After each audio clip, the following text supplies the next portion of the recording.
सोचिए अगर उम्र को पलटने का, अपनी खोई हुई जवानी वापस पाने का कोई तरीका हो तो कैसा रहेगा। लेकिन फिर यह सवाल भी उठता है कि इस दूसरी जिंदगी की, इस नई जवानी की कीमत वो क्या होगी। आज हम इसी रोमांचक और सच कहूं तो यानी की शुरुआत होती है एलिजाबेथ स्पार्कल से। हाँ, एलिजाबेथ स्पार्कल। एक जमाना था जब हॉलीवुड में उनका अपना स्टार था। वो एक कामयाब मॉडल और जानी मानी टीवी शो होस्ट थी। बिल्कुल। लेकिन अब 50 की दहलीज पर उनका सुनहरा दौर बीत चुका है। हाँ, वो हॉलीवुड स्टार भी टूट गया है। लोग अब उसके पास तस्वीरें खिंचवाने भी नहीं आते। और शो की टीआरपी लगातार गिर रही है। साफ है, कैमरे की दुनिया में उनकी चमक वो फीकी पड़ रही है। और यहीं एलिजाबेथ की जिंदगी में एक बड़ा संकट आता है। बिल्कुल। अपने 50वें जन्मदिन पर ही उसे पता चलता है कि शो का डायरेक्टर वो उसे निकालने की तैयारी में है। वजह? कारण उसकी उम्र। वो अब शो के लिए जवान और खूबसूरत नहीं रही। ओ, ये तो बहुत बड़ा झटका होगा। बिल्कुल। जिस इंडस्ट्री ने उसे उसकी खूबसूरती के लिए पूजा, वही अब उसे उसकी ढलती उम्र के लिए बाहर कर रही है।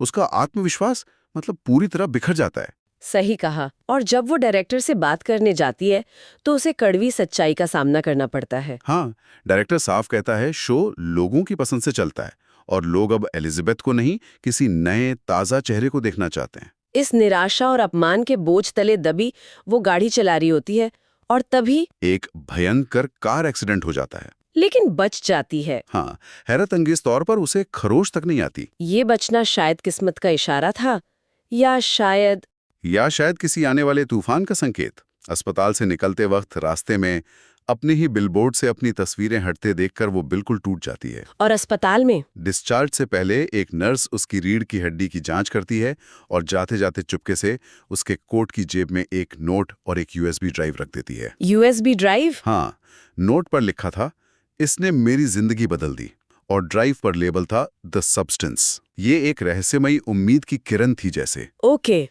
तो ये द सब्सटेंस आखिर भला क्या है? एलिजाबेथ घर आकर ड्राइव को लैपटॉप में लगाती है और जो देखती है वो अविश्वसनीय है। ये एक किस्म का जादुई सीरम है जो किसी भी इंसान का एक नया, हूबहू वैसा ही लेकिन जवान संस्करण बना सकता है। मतलब उम्र को पूरी तरह मात देने का वादा। हाँ, लेकिन ये कोई आसान जादू नहीं है। इसके नियम बहुत सख्त हैं और खतरनाक भी। नियम? कैसे नियम?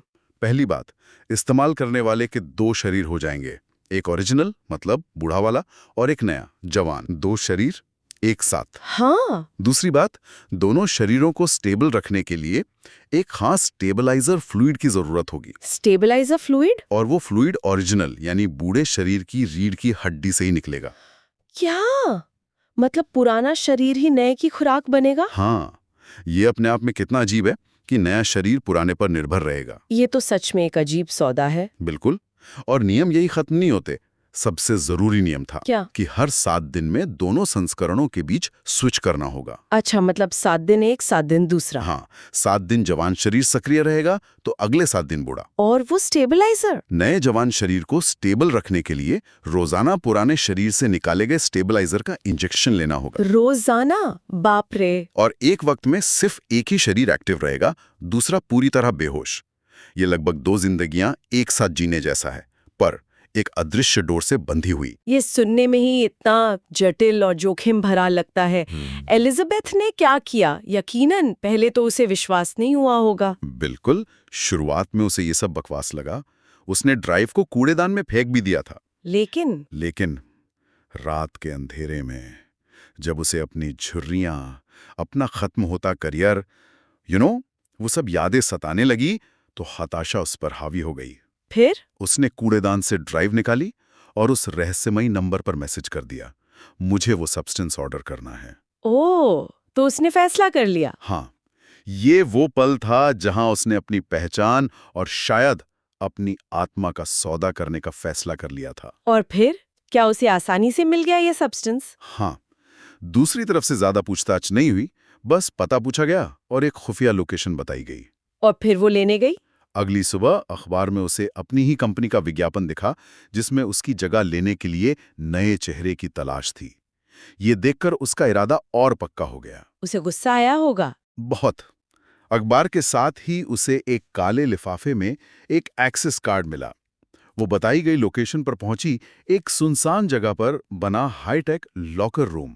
डरावना सा। हाँ, कार्ड से लॉकर खुला और अंदर एक बड़ा सा बॉक्स रखा था। उस बॉक्स में क्या था? क्या वो जादुई दवा थी? हाँ। हाँ, उसमें पूरी किट थी। एक बार इस्तेमाल के लिए सीरम और इंजेक्शन, रोजाना इस्तेमाल के लिए स्टेबलाइजर निकालने और इंजेक्ट करने की किट, बॉडी स्विच करने का डिवाइस, सब कुछ था।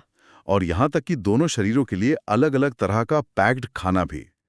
ये किसी साइंस फिक्शन फिल्म जैसा था, लेकिन अब उसकी हकीकत बनने वाला था। इसके बाद उसने क्या किया? क्या उसने तुरंत इंजेक्शन ले लिया?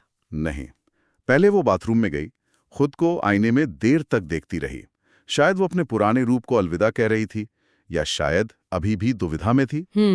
फिर उसने हिम्मत जुटाई और वो हरे रंग का फ्लूइड, वो सब्सटेंस, खुद को इंजेक्ट कर लिया। और फिर? कुछ पल शांति रही, लेकिन फिर भयानक दर्द शुरू हुआ। उसकी आंखें जैसे बाहर आने को हो गईं, सब कुछ डबल दिखने लगा, और फिर उसकी कमर एक झटके से फट गई। क्या? कमर फट गई? हाँ। ये तो भयानक है। हाँ, एकदम। ये जम लेने की एक बेहद हिंसक प्रक्रिया थी, और उसी फटी हुई जगह से कौन निकला? एक नई, अविश्वसनीय रूप से खूबसूरत और जवान लड़की बाहर निकली। ये एलिजाबेथ का ही नया परफेक्ट वर्जन था। Perfect version. वो खुद को आईने में देखकर दंग रह गई। इतनी जवानी, इतनी खूबसूरती कि उसने कल्पना भी नहीं की थी। इस नए वर्जन ने अपना नाम रखा सू। सू। तो अब सू आ चुकी है, 2 शरीर एक पहचान। सू ने सबसे पहले क्या किया? क्या उसने पुरानी एलिजाबेथ का ध्यान रखा? हाँ, ये दिलचस्प है। सू ने सबसे पहले पुरानी एलिजाबेथ की फटी हुई कमर पर टांके लगाए और उसे जिंदा रखने के लिए किट में मिले फूड बैग से जोड़ दिया। ओके। फिर रात भर वो अपनी नई खूबसूरती को निहारती रही, शायद अपनी नई ताकत को महसूस कर रही थी। लेकिन सुबह होते ही उसके नाक से खून बहने लगा। ये चेतावनी थी कि स्टेबलाइजर का वक्त हो गया है। उसने तुरंत पुरानी एलिजाबेथ की रीढ़ से फ्लूइड निकाला और खुद को इंजेक्ट किया। वो तुरंत ठीक हो गई।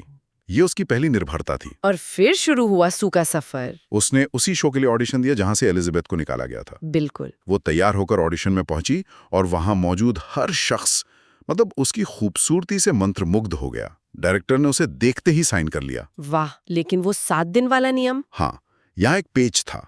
हर 7 दिन में बॉडी स्विच करने का नियम। सू ने बहाना बनाया कि उसकी माँ बीमार है और उसे हर हफ्ते उनसे मिलने जाना पड़ता है, इसलिए उसे छुट्टी चाहिए होगी। और डायरेक्टर मान गया? डायरेक्टर उसकी खूबसूरती पर इतना फिदा था कि उसने ये शर्त भी मान ली। तो सू स्टार बन गई, उसके बिलबोर्ड्स शहर में छा गए। लेकिन इस चमक दमक के पीछे पुरानी एलिजाबेथ का क्या हुआ? उसे कहाँ रखा गया? यहीं से कहानी और गहरी और डरावनी होती जाती है। सू को डर था कि उसका राज खुल सकता है। तो उसने क्या किया? उसने घर की एक दीवार तोड़कर एक खुफिया कमरा बनवाया और पुरानी बेहोश एलिजाबेथ को उसी में छुपा दिया।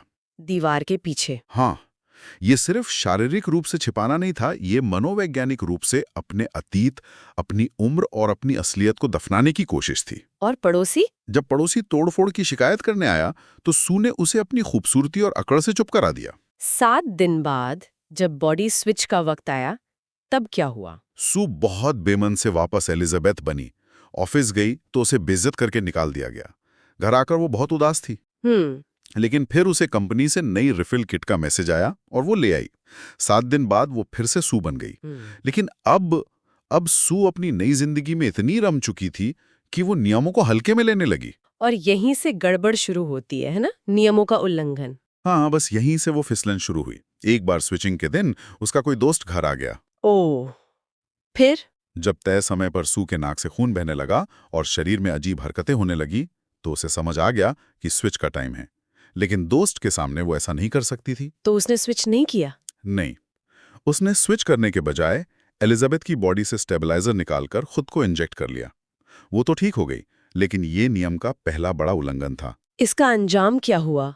क्या इसका असर पुरानी बॉडी पर पड़ा? बिल्कुल। जब कई दिन बाद वो आखिरकार एलिजाबेथ की बॉडी में वापस आई तो उसने देखा कि उसकी एक उंगली वो गल चुकी है। उंगली गल गई? हाँ, ये पहली सजा थी। ये सिर्फ उंगली का गलना नहीं था, ये इस बात का संकेत था कि सिस्टम को धोखा देने की कीमत चुकानी पड़ेगी। उसने कंपनी को बताया? वो घबराकर कंपनी कॉल करती है, पूछती है क्या इसे ठीक किया जा सकता है। जवाब मिलता है नहीं, जो हो गया सो हो गया। कंपनी उसे याद दिलाती है तुम 2 नहीं 1 ही हो, तुम्हारी लापरवाही का असर दोनों पर पड़ेगा। ये चेतावनी तो साफ थी। क्या एलिजाबेथ या सू ने इसे गंभीरता से लिया? लगता तो नहीं। अपनी रिफिल किट लेने के बाद वो एक रेस्टोरेंट में जाती है जहां उसे एक रहस्यमयी बूढ़ा आदमी मिलता है। बूढ़ा आदमी? कौन? उसके हाथ पर भी वैसा ही निशान था जैसा हॉस्पिटल वाली नर्स के हाथ पर। शायद वो उसी नर्स का पुराना ओरिजिनल वर्जन था। अच्छा। वो बूढ़ा आदमी सू, जो उस वक्त एलिजाबेथ के शरीर में थी, से पूछता है, क्या तुम्हारी नई बॉडी ने तुम्हें खाना शुरू कर दिया है? ये सुनकर तो वो डर गई होगी। हाँ, वो डर कर भाग जाती है। ये एक और चेतावनी थी जिसे उसने नजरअंदाज कर दिया। इसके बाद एलिजाबेथ के किरदार में क्या बदलाव आया? वो डिप्रेशन में जाने लगी। उसने सू जैसा दिखने की कोशिश की, मेकअप किया, बाल बनाए। लेकिन जैसे ही घर से बाहर निकली, उसे हर तरफ सू के बड़े बड़े पोस्टर दिखे। अपनी ही जवान परछाई को देखकर उसका आत्मविश्वास टूट गया। बेचारी। वो घर वापस आए, अपना मेकअप बिगाड़ा, बाल नोचे और फूट फूट कर रोने लगी। वो ज्यादा खाने लगी। ये दिखाता है कि वो अपनी ही बनाई हुई पहचान से हार रही थी। इसी दौरान सू को वो सपना भी आया था ना? हाँ, सू को एक अजीब सपना आता है। उसके पेट से, नाभि से एक पूरा बुना हुआ चिकन निकल रहा है। शायद ये उसके अंदर पल रहे अपराध बोध या एलिजाबेथ के दुख का प्रतीक था, जिसे वो निगल तो गई थी पर पचा नहीं पा रही थी। लेकिन फिर उसे एक बड़ा मौका मिलता है न्यू ईयर ईव होस्ट करने का। ये उसके करियर का शिखर हो सकता था। हाँ, लेकिन यहाँ एक बड़ी समस्या थी। न्यू ईयर ईव उसी रात थी जब उसे बॉडी स्विच करके वापस एलिजाबेथ बनना था। ओह, तो क्लैश हो गया। हाँ, शोहरत और कामयाबी का नशा उस पर इतना हावी हो चुका था कि उसने एक बहुत खतरनाक फैसला लिया। क्या? उसने बॉडी स्विच ना करने का फैसला किया और पुरानी एलिजाबेथ की बॉडी से एक साथ 3 महीने का स्टेबलाइजर निकालकर खुद को इंजेक्ट कर लिया। 3 महीने का एक साथ? इसका एलिजाबेथ की बेचारी पुरानी बॉडी पर क्या असर हुआ होगा? भयानक। जब सू आखिरकार 3 महीने बाद बॉडी स्विच करती है तो एलिजाबेथ की हालत देखकर वो खुद दहल जाती है। कैसी हो गई थी वो? एलिजाबेथ अब एक बेहद बूढ़ी, कमजोर, लगभग गंजी औरत बन चुकी थी। चलना फिरना भी दूभर था। ओह गॉड। ये देखकर एलिजाबेथ के अंदर सू के लिए भयानक नफरत भर जाती है। वो घर में लगी सू की सारी तस्वीरें तोड़ देती है, उस शीशे को ढक देती है जिससे बाहर सू के बिलबोर्ड दिखते थे। उसका गुस्सा वो अपनी ही बनाई हुई छवि के खिलाफ था। क्या उसने इस प्रक्रिया को रोकने की कोशिश की? उसने कंपनी कॉल किया, पूछा क्या सब कुछ पहले जैसा हो सकता है? जवाब मिला नहीं। नहीं, मतलब कोई वापसी नहीं। प्रक्रिया रोकी जा सकती है, लेकिन उसे इसी बूढ़े जर्जर शरीर के साथ जीना होगा। ये एलिजाबेथ को मंजूर नहीं था। तो फिर? तभी उसे शो से कॉल आई और वो फौरन फिर से सू बनने के लिए बॉडी स्विच कर लेती है। लेकिन न्यू ईयर ईव से ठीक पहले क्या हुआ? उसका 3 महीने का स्टॉक खत्म हो गया। और जब वो एलिजाबेथ की बॉडी से और निकालने गई तो कुछ नहीं निकला। अब क्या? वो घबराकर कंपनी कॉल करती है। कंपनी वाले कहते हैं कि अगर फ्लूइड नहीं निकल रहा, मतलब शरीर पूरी तरह निचोड़ा जा चुका है, अब इंतजार करना होगा, तब तक बॉडी स्विच कर लो। लेकिन सू की हालत तो बिगड़ रही होगी। हाँ, सू की हालत बिगड़ने लगी थी। उसके अंग जैसे फटने लगे थे। वो फौरन बॉडी स्विच करती है। इस बार एलिजाबेथ की हालत पहले से भी ज्यादा खराब थी। अब उसने क्या फैसला किया? इस बार एलिजाबेथ टूट चुकी थी। उसने फैसला किया कि ये खेल खत्म करना है। खत्म करना है मतलब? उसने कंपनी कॉल करके कहा कि वो प्रक्रिया टर्मिनेट करना चाहती है। कंपनी मान गई और उसे टर्मिनेशन फ्लूइड लाने को कहा। Termination fluid? हाँ, वो जैसे तैसे खुद को ढककर फ्लूइड ले आई। वो उसे सू की बेहोश बॉडी पर लगाने ही वाली थी कि उसे मैनेजर की बातें याद आई। भविष्य की शोहरत, अवार्ड्स, तारीफें। ओहो, लालच। उसका लालच फिर जाग गया। वो रुक गई। उसने सू को टर्मिनेशन फ्लूइड का आधा इंजेक्शन लगाया ही था कि उसका मन बदल गया।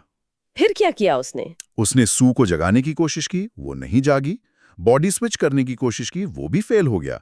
तब एलिजाबेथ ने हताशा में एक भयानक कदम उठाया। क्या? उसने अपनी रीढ़ की हड्डी से एक्टिवेटर डिवाइस निकालकर सू को लगा दिया। Activator device? इसका क्या मतलब हुआ? इसका मतलब हुआ कि अब एलिजाबेथ के दोनों वर्जन, बूढ़ी एलिजाबेथ और जवान सू, एक ही समय में एक साथ एक्टिवेट हो गए। क्या? दोनों एक साथ एक्टिव? हाँ, जो सिस्टम का सबसे बड़ा नियम तोड़ना था। हे भगवान, एक ही समय में दोनों एक्टिव। और जागते ही सू ने क्या किया जब उसे पता चला कि एलिजाबेथ उसे हमेशा के लिए खत्म करने वाली थी? सू को भयानक गुस्सा आया। ये उसकी अपनी ही पहचान का टकराव था जो अब हिंसक हो गया। उसने क्या किया? उसने गुस्से में एलिजाबेथ पर हमला कर दिया और उसे बेरहमी से मार डाला। उसका सिर फोड़ दिया। उसने खुद को ही मार डाला? अपने ही ओरिजिनल सेल्फ की हत्या। लेकिन इसके बाद उसे एहसास हुआ होगा कि अब स्टेबलाइजर फ्लूइड कहाँ से आएगा? ओरिजिनल बॉडी तो मर चुकी। हाँ, हत्या के तुरंत बाद उसे अपनी भयानक गलती का एहसास हुआ, लेकिन अब बहुत देर हो चुकी थी। फिर वो शो में गई। वो सबूत मिटाकर शायद सदमे में न्यू ईयर प्रोग्राम के लिए निकल पड़ी। स्टेज पर पहुंचते ही भीड़ का शोर सुनकर उसे पल भर के लिए अच्छा लगा, लेकिन तभी स्टेज पर ही उसके नाक से खून बहने लगा। तो ये उसके अंत की शुरुआत थी। बिना स्टेबलाइजर के उसका शरीर बिखरने लगा। बिल्कुल। वो घबराकर वॉशरूम भागी। आईने में देखा तो उसके 2 दांत टूटकर गिर गए। दांत गिर गए? हाँ, उसने बाकी दांतों को छुआ तो वो भी हाथ में आ गए। उसे समझ आ गया कि एलिजाबेथ के मरते ही उसका ये नया शरीर वो खोखला हो गया है। वो पागल हो गई होगी। वो पागलों की तरह घर भागी। लिफ्ट में उसका एक नाखून और कान का एक हिस्सा कट कर गिर गया। घर पहुंचकर क्या उसने कोई और सब्सटेंस इस्तेमाल किया? हाँ, उसे याद आया कि उसके पास वो शुरुआती एक बार इस्तेमाल वाला सिरम अब भी रखा है। उसने फिर से इंजेक्ट कर लिया। हाँ, उसने बिना सोचे समझे वो खुद को इंजेक्ट कर लिया। शायद उसे लगा कि इससे एक और नया शरीर बन जाएगा। और इसका नतीजा क्या हुआ? क्या वो फिर से जवान हो गई? नतीजा और भी ज्यादा भयानक और घिनौना हुआ। उसे पहले से भी ज्यादा दर्द हुआ, उसकी कमर फिर फटी और अंदर से कोई नया वर्जन नहीं, तो क्या निकला? बल्कि सू और एलिजाबेथ का एक मिला-जुला बिगड़ा हुआ भयानक मॉन्स्टर जैसा हाइब्रिड रूप बाहर निकला। वो इंसान नहीं रही थी। एक हाइब्रिड मॉन्स्टर, ये तो कल्पना से भी परे है। क्या वो इसी रूप में शो में वापस गई? हाँ, उसका दिमाग पूरी तरह काम करना बंद कर चुका था। उसने अपने उस भयानक चेहरे पर सू की तस्वीर वाला एक कागज का मुखौटा लगाया और शो में वापस चली गई। मुखौटे के साथ? हाँ, स्टेज पर पहुंचते ही वो मुखौटा गिर गया और दुनिया ने उसका असली वीभत्स रूप देखा। लोग तो डर के मारे पागल हो गए होंगे। बिल्कुल। चीख पुकार मच गई, लोग उसे मॉन्स्टर कहकर भागने लगे। भगदड़ में एक आदमी ने बेसबॉल बैट से उसके चेहरे पर मारा। ओह, उसका चेहरा कटकर गिर गया।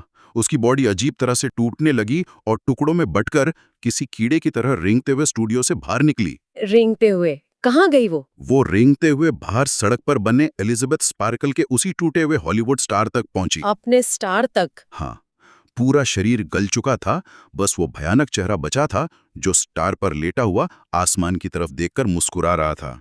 और फिर क्या? वो चेहरा भी फट गया। अगले दिन सफाई कर्मचारी आए और खून के धब्बे साफ कर दिए, जैसे कुछ हुआ ही न हो। और यहीं ये कहानी खत्म हो जाती है।